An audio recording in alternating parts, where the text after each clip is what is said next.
Wait a minute. Apparently recording is in progress. As it should be. As it should. Welcome back to the land of virtual border poll. It could be that, or it could be Lala. Who knows for sure? Can you hear? That's my canine companion who thinks there's somebody out front here. However, that's the upside of live TV. Yes, the one time that the phone rings is usually at the most inopportune. Anyway, it stopped ringing now. So how was your holidays? Well, it wasn't too bad. We had a nice visit with some friends, and then the weather turned cool. I think we're at a balmy 12 degrees.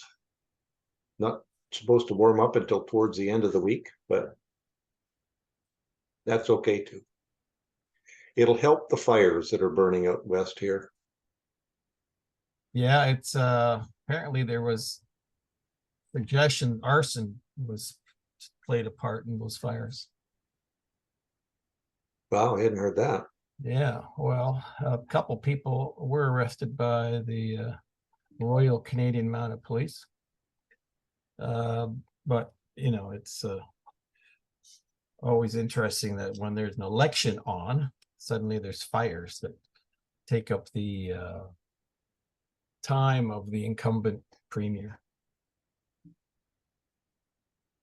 Yeah, wow. Say, but it is what it is. While you were away in other lands, we in Canada have a new passport coming up. Yes, I saw that, and Yes. I was quite impressed that it came with that box of thick crayons, so you can color it in yourself. Yeah, Crayola crayons come with it. Of course, people will say you guys are, over what's the word I'm looking for? Overreaching, overreacting. Overreacting. Yeah. Well, if you looked at the responses by people who looked at this passport design with the front cover, basically they just jumbled around the front cover so that the elements of the old front cover were just in different places, and they added a little half a maple leaf outline on the front cover. So artistically, I would say, okay, fine, if that makes you happy. But really, the two excuses that were made for spending a lot of money to upgrade this passport was that there was concern with fraud and counterfeiting. Now, my first question was, it's the first I hear of it, if there was so much fraud and counterfeiting of the Canadian passport, how come there's nobody in front of a magistrate somewhere? Or what, where's the evidence of that fraud? Yeah. But because he never offered any of that, he simply said that's what they were doing. And the second part, which of course is interesting for those of us who have to pay for these things, i.e. taxpayers, is how much is this new passport going to cost? And who got the contract for this new passport? Yeah. Because if it's like the app that we so dearly like to talk about during COVID, that seems to have now been swept under the rug here. $75 million was basically, it's gone. Just don't worry about it. Well, I did see on our trip back that they're still trying to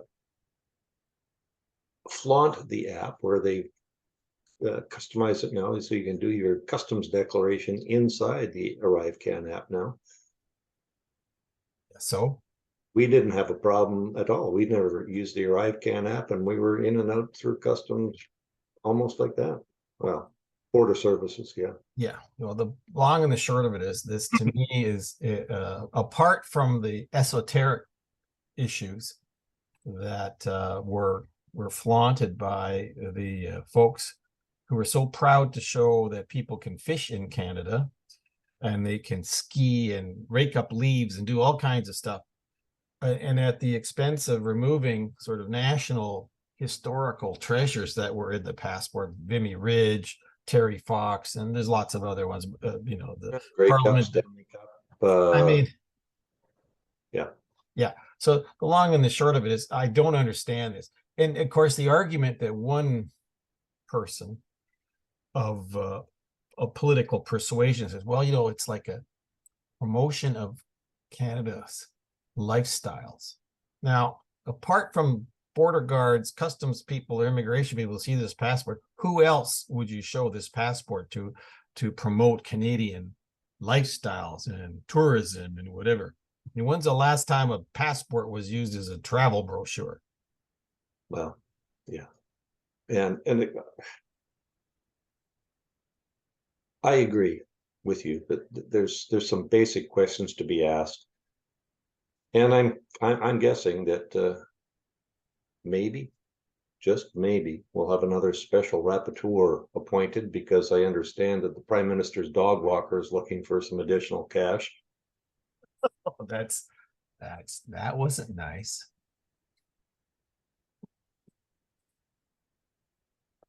That's the latest news on interference into Canadian elections and the process, right? By outside interlocutors. It's just another, I don't know. Anyway, yeah, we don't want to get into the negative stuff. No, because you know what? Outside of our little bubble here, known as Canada, no one knows what the heck we're talking about anyway. Oh, that's, yeah. So our international audience will I do encourage our tune viewers out. to query new Canadian passport on the web, and please provide some comments back.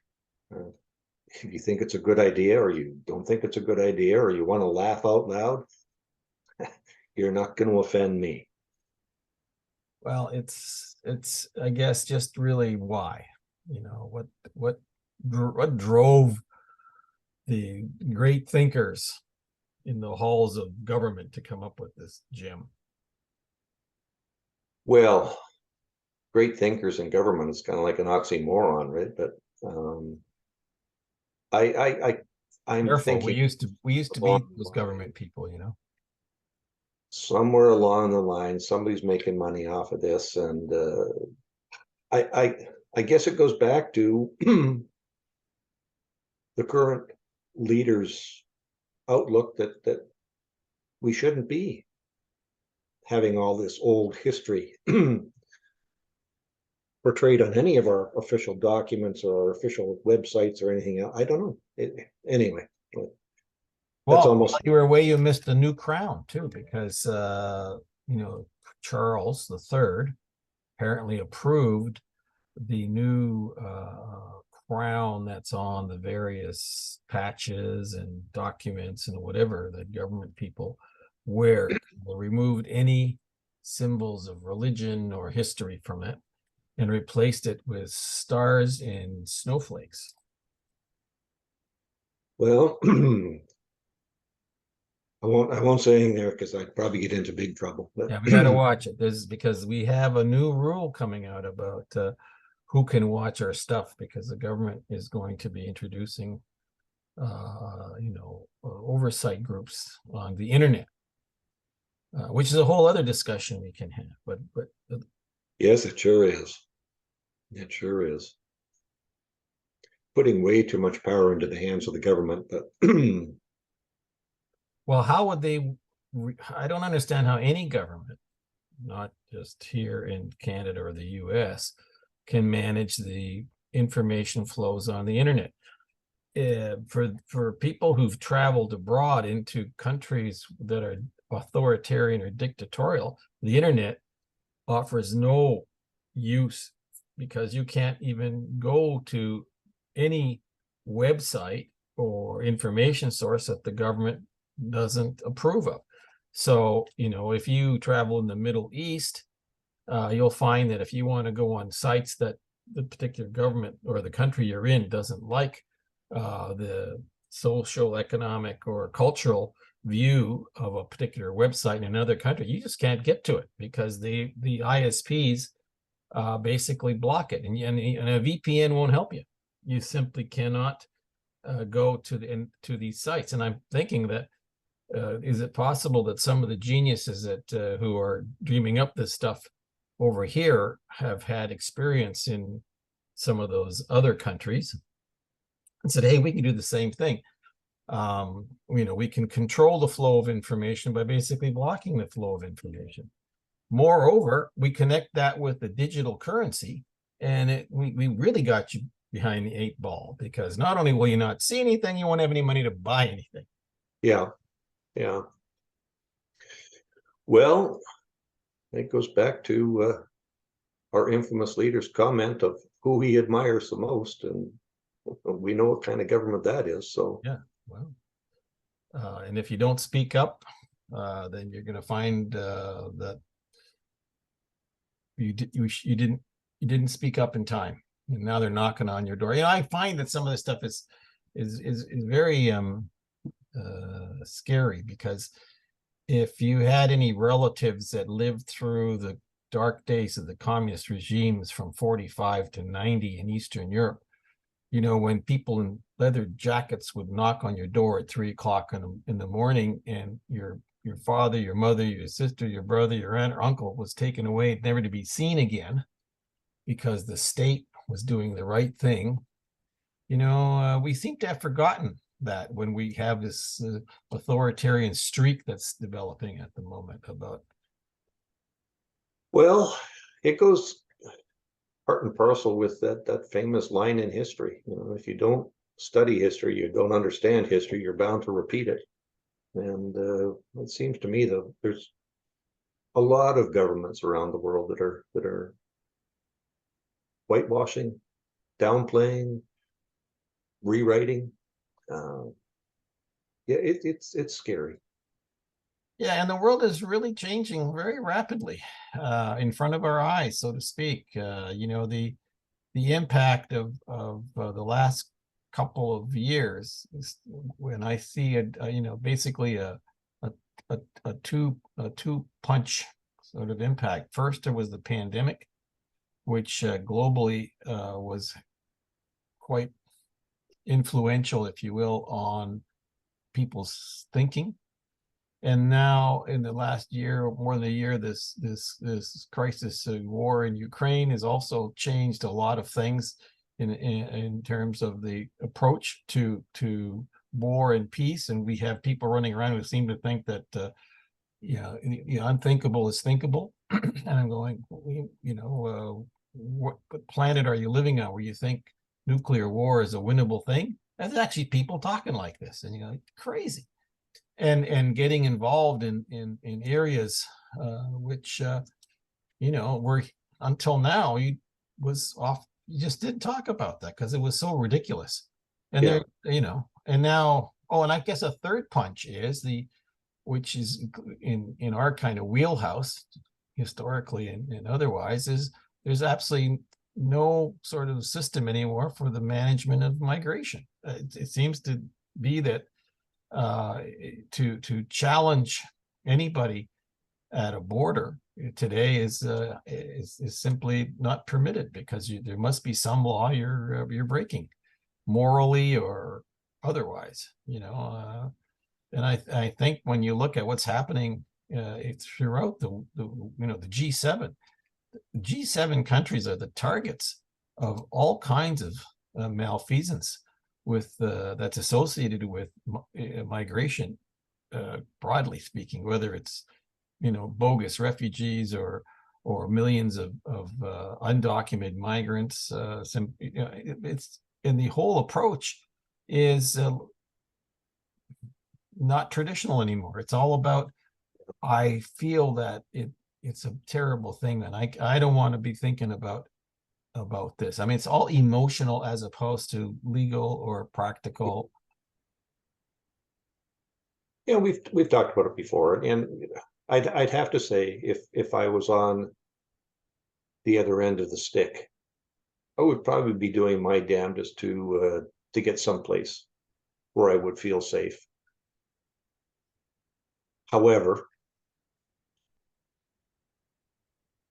I still can't in my own mind justify the fact that you are becoming self-selected immigrants. You're removing a whole bureaucracy, a whole established set of criteria because of what you feel would be best. And Well, one of the reasons I say it's an uncontrolled or non-illogical approach is if you look at one of the headlines from our friends over at Border Hawk News, they're saying the Americans are going to end DNA testing at the border, which was a key element of finding out if people were actually related when they did sponsorships of family or kids that are lost. They don't want to do that. You know, they're going to end DNA testing. Like, on what basis then do you find out if there's someone who's being bringing in kids who aren't their own for nefarious purposes? Like, what? Who dreams this stuff up? well, again, I can understand both sides of that. One is, yeah, you need to have some kind of testing, some kind of proof, some kind of definitive proof. But on the other side of that, would you be willing to give that kind of information to a government? You know, yeah, I don't know what the answer to that one is. It's Yeah, but they're saying that 30% of family migration is fraudulent. You know, there's what no relationship between the kids and the adults. Apparently, you are saying, you know, bringing in these children. Why would you do that? Why would you be interested in bringing in minors who aren't have no familial tie to you? Like, what would be the purpose here? well, you worked overseas in your former life as I did, and there used to be the thing called the paper family that was two or three generations of documentation to prove that so and so was your child or not, and the end goal was to get that child here so that they could sponsor their real parents. Um, you know, it's not a new tactic, and maybe that's the idea behind this familial DNA testing. It'd be pretty hard to do that, but then what do you do with the adoptive child? You know, Well, it ends up being the responsibility of the community, the host community at large, you know, and we're not prepared to do that in any community that I'm aware of, at least not in this country. I'm not sure if it's much different in the US. So who's going to take on all these kids that come from, you know, cultures and backgrounds that aren't common to the communities are being dumped, you know? I mean, you've got school boards that have to come up with 15, 20 different kinds of languages, dialects of even other of languages, simply to be able to teach kids. well, yeah, it goes back to what we were talking about just a minute or two ago. If you don't study history, you don't understand history, you're bound to recur it in it. You and I, in our government background, have known the cyclical nature of things, right? Just because it was done in 1982 and didn't work doesn't mean that it won't work in 2022 or 2023, but the probability is that it didn't work for a reason. And Well, exactly. a lot of governments, Yeah. Well, human nature is going to be was the same way back when as it is today. To begin but a lot of governments, they rush through things to try and fix something and then find out that they have to go back and amend things because by fixing something, they've broken something else. Nobody sits through a process anymore to map out or to think or to document best case, worst case, medium case. You know, let's just put this in, and we had that out here in BC with the current provincial government, who decided that there's a housing shortage and a lack of low income housing. So if you live in a community that prohibits you from renting out your property because of certain regulations, that was out the window. Well, the homeowners associations and various levels of the province got together and said, well, we'll just make ourselves a 55 plus organization and that will solve the matter, which it did. But then there were people who had been in certain townhomes that were under 55 and wanted to have children, and now, nope, you have to leave your home because, so, you know, the government should have thought this through, but now they had to hold discussions and amend the bill that they put in less than 2 months ago. You know, it's like a make work project. Yeah, well, they're not thinking through what a particular change in policy does when it becomes regulation or law. That's not unusual, but I mean, here what you just described is not something that happens in isolation. It happens all the time in lots of different areas where you know, a small problem is resolved and a larger problem is created, or an irritant is fixed so that it's no longer an irritant to the majority of the people who had that problem, and you know, whatever that might be, and then all of a sudden you find later on down the road that created something that no one had anticipated, which is no longer just an irritant for a small group of people, but for a larger element of the population. You know, I think that the tax code, for example, in developed countries is a classic example of how you screw things up for the majority after a while, simply by coming up with little bits of pieces of legislation that give a break to some group that is a squeaky wheel in the tax system, you might say, and then others are paying the price for it. And you're saying, well, why is it becoming so expensive for me to live while my neighbor has all these write-offs? Well, yeah, okay, because somewhere along the line that money has to come from somewhere.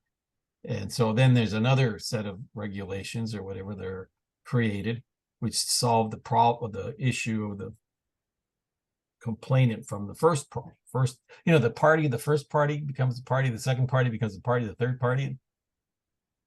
So, you know, the tax code in developed countries, the immigration naturalization laws, they've all become so cumbersome and unwieldy and almost people don't know what you're talking about half the time. You know, can't understand it. And that's the result of the sort of thing we're talking about, where, yeah, you fix this, but you cause this problem. And, you know, once a piece of regulation or law is passed and goes into force, undoing those things is almost impossible. I mean, you know, there are laws on the books from the 1800s that should have been removed. You know, and you teach this in law school about, you know, this law still is on the books.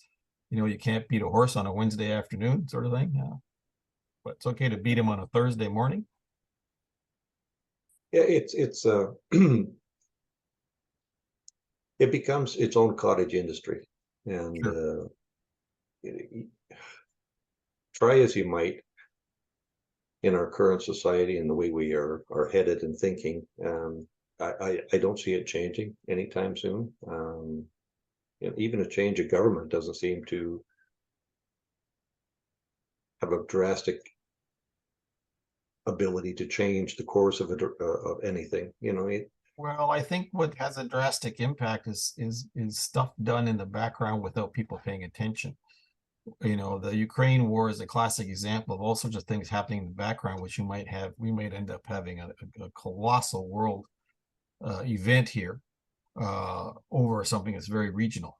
I mean, you know, so with all due respect to the folks in Ukraine and this horrible situation, you know, the rest of the world has other things to do. This is I know it sounds terrible. It's not that you don't have any compassion, but it becomes an issue with, this is not my problem.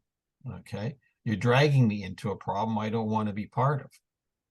And there's a lot of this sort of talk that goes on, and under the radar, so to speak, it happens, and all of a sudden, a small regional conflict could become a global catastrophe, only because people aren't paying attention, or don't want to pay attention, or are driven by emotion as opposed to logic and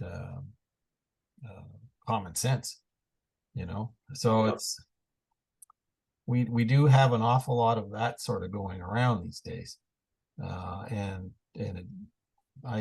think the other big problem we have, I think we talk about this probably more often than not, is the absence of leadership that everybody kind of coalesces around. There's not a lot of leaders in the world that have a large backing of the population of the country or the region that they supposedly represent.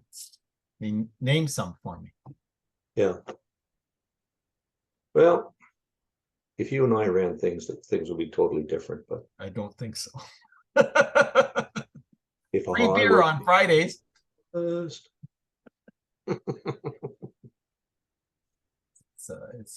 it is what it is. By the way, just to let you know, we and the readers and the listeners, I did the final version of the history of border poll, well, which if anybody wants to read it or hear about it, you can go to Spotify. But we're starting to go into our new business model. We're going to start having people have to subscribe to the various research things that we do and they will publish, because as much as we like to do this, we have to pay the bills, and short of having some commercial sponsors, which we'd be happy to get, we do have to pay for the bandwidth on these things. So if people want to know sort of the ins and outs of the last 10 years of how we got to where we're today, and why we do what Bob and I do in this fashion, that's where the story is. And we'll do other ones. We're looking at doing some interviews with people who are of interest to us in the community. So we're working on having some of those folks come on board. And some of those will be subscriber based as well, because it takes time and money to do some of these things. And as much as we want to be providing this to the community for free, some things we just can't do. So a warning to everyone that is coming. Unfortunately, especially when if a week from now the U.S. defaults.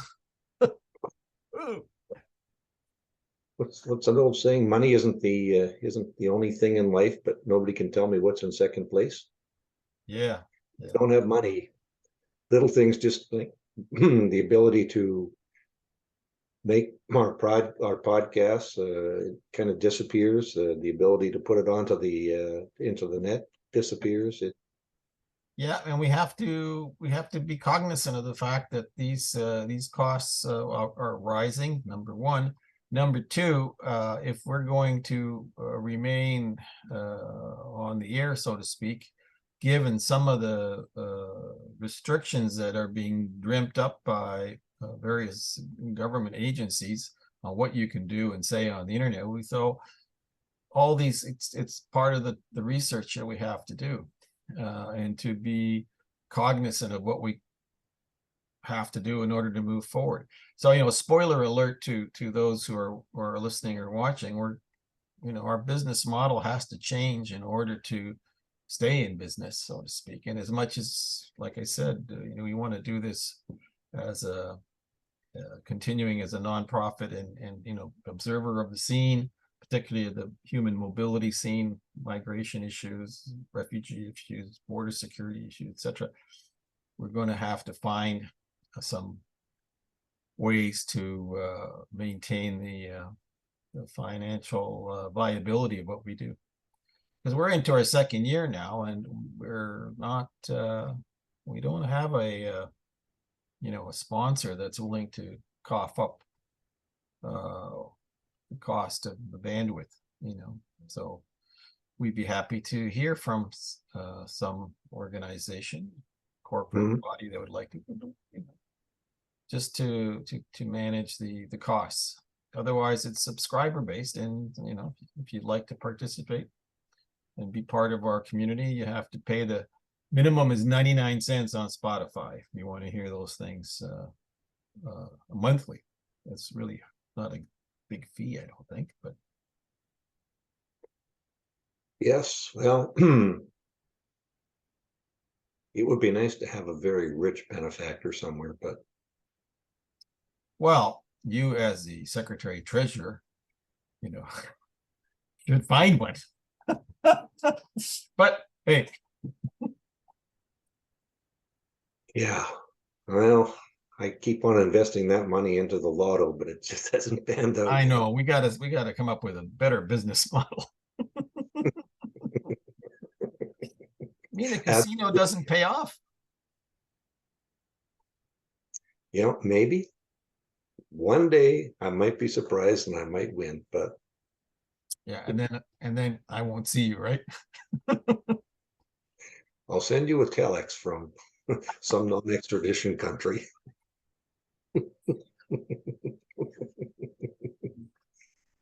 Anyway, it's so that's just something that we're hinting, I guess, openly, that we're going to be looking at moving to a more sustainable financial base here. So, but that's just the way it is. And by the way, there are tens of thousands of videos and podcasts that we compete with too around the world. So it's, we're glad that people tune in and listen to our goings on once a week. But it's as much as it's a labor of love, the labor has to be paid for along the way. We yeah, it does. But anyway, yeah, I'm sure things will work out. They always do. Yes. And we want you to, what they say on YouTube, you hit the bell and you hit the like button. On Rumble, I don't know where the like button is. Oh, and by the way, if we do find that there are episodes that going forward that are truncated on YouTube, you can always watch it on Rumble, where it stays, the entire episode stays as it was recorded.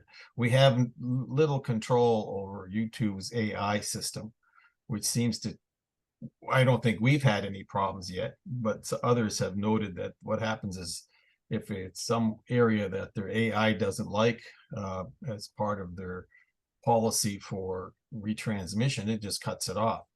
At the moment, we're not seeing that happen to us on either Rumble or YouTube. But if you do find that there's something cut off on YouTube, you can watch this exact same broadcast on Rumble or listen to it on the podcast. And I don't think we've had Spotify change anything along the way. Well, we would hope not anyway. No, and we try to. If our viewers are noticing that, let us know. Yeah, I'd sure know that. Yeah. Well, I don't think we're into that much controversy, but I noticed that the whole sort of media world is very much concerned with the manipulation of the sources of information. I mean, what we talk about is two guys going on about something that's happened in the past week, but other more intense podcasts or videos are targeted. And it's whether it's because they're targeted for political reasons or other, mostly political, I think. We're not into that. But, we might question things that various administrations might not like. And we are just, after all, two old guys. So yeah, speak for yourself. Pretty soon. Yeah, two old guys. Anyhow, what's our timing like here? We got it says we're up to our last 2 minutes or so. What's on the agenda for next week? Well, I think we should be keeping an eye on the issues of foreign election interference. It seems to be a big one here. I'm sure it probably just doesn't relate to Canada. No. I have no idea. There's just so much that goes on. You and I have touched on it before. Some of this stuff you just cannot make up because it's right out there and available. So Yeah, well, certainly the default issue to the south of us, that's more than just the United States that's going to be affected. If they default on their payments, the ramifications of that are really unknown at this point, but they're not good ones, I'm quite sure. And of course, the business of the U.S. dollar stopping to be the currency of the world as a consequence, which is already happening because of the policies of the Fed and the other countries, primarily China, Brazil, India, and Russia, saying, you know what, we want gold-backed money and fiat currencies that are created by the US, which is basically a printing press for their programs, are downloaded to other countries and saying, no, thank you, we don't need that. So the petrodollar, the whole business of the world reserve currency, things are changing.